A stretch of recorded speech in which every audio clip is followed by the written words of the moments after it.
Hey guys, this is Priyanka Manigandan and welcome back to my channel. Today we're going to see about three crowned kings of Tamilakam. The three ruling houses of Tamil India, the Pandyas, Cheras and Cholas, fought for supremacy of southern India and Sri Lanka. These dynasties promoted early literature on the Indian subcontinent and built important Hindu temples. Let's get started. The three crowned kings of Tamilakam ruled and fought over the southern region of Indian subcontinent for centuries. At the beginning of the Common Era, southern India and Sri Lanka were home to three Tamil dynastic chiefdoms or kingdoms, each ruled by kings together called Movendar. The Pandya, Chera, and Chola dynasties ruled over the Tamil people during ancient and medieval India, fighting among themselves and other forces for dominance of the region. Despite this turmoil, they were crucial in advancing South Indian art, architecture, and literature. The Tamil people are a linguistic group with roots in modern South India and Sri Lanka, although many have immigrated out of this region. The traditional homeland of the Tamil people is called Tamilakam or Tamil Nadu. Tamil is one of the oldest languages of Indian subcontinent. Archaeological and written evidence suggests there were strong trade and economic links between Tamilagam and Mediterranean power like Rome. Tamilagam is an important historical region for early Hinduism, and Shiva worship was particularly prominent during the period of the three crowned kings. Shiva, known as the destroyer of the universe, is a Hindu god, one of the trio of the Hindu pantheon alongside Brahma and Vishnu.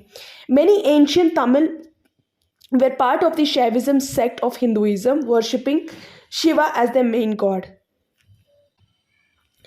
The Pandya Dynasty. The Pandya, the earliest mentioned of the Tamil ruling chieftains. They first appeared in Greek writings in the 4th century BCE and were said to have sent ambassadors to Rome emperors. The Pandya rulers governed the most southern part of the Indian subcontinent and initially practiced Jainism but later became Hindus, specifically Shaivas. The main city of the Pandyas was Madurai, where Tamil kings held three Sangam poetry academies. Their scholars produced much of the unique Tamil literature from this period. The symbol of the Pandya dynasty was the fish. After ruling southern India for centuries in fighting and Islamic invaders weakened the dynasty, which eventually ended around 16th century CE. The Chola Dynasty. Chola rulers held the eastern coast of southern India and Sri Lanka, becoming prominent in the 10th through 13th century CE.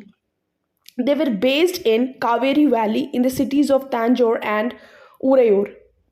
They first appeared in non Tamil records in the 3rd century BCE in stele inscriptions from the Mauryan king Ashoka the Great, who held territory to the north of Tamilagam. Chola rulers used the symbol of a tiger as their royal emblem. While they existed in conflict with other neighboring tribes like the Pandyas and the Pallavas, eventually King Rajaraja took the empire to its height. He conquered the Maldive Islands and parts of Sri Lanka during the 10th century CE.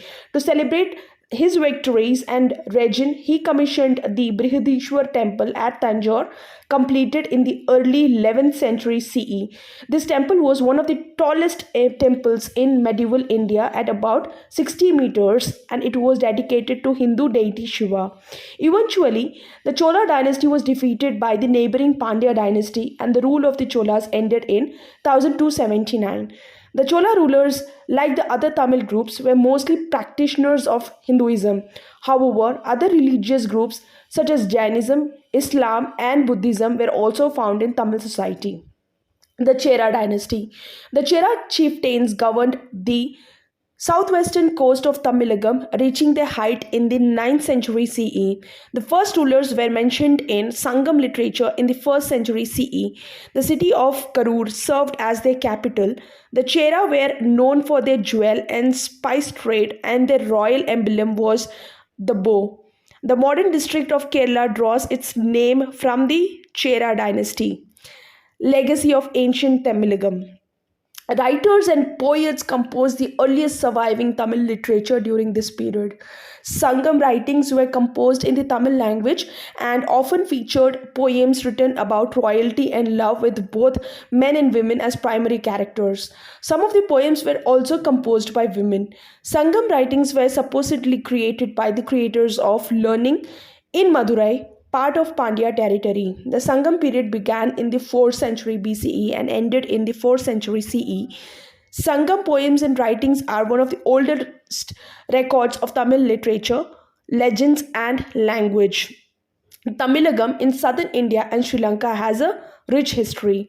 The Pandya, Chera, and Chola rulers rose and fell in conflict with each other but also allowed for art and architecture along with literature to develop and flourish. Ancient Tamil kingdoms had important trade routes in the Mediterranean and even sent ambassadors to Roman courts. They were important cultural and religious centers not only for Tamil people but for Hindu practitioners across India and Sri Lanka. Thanks for watching, guys.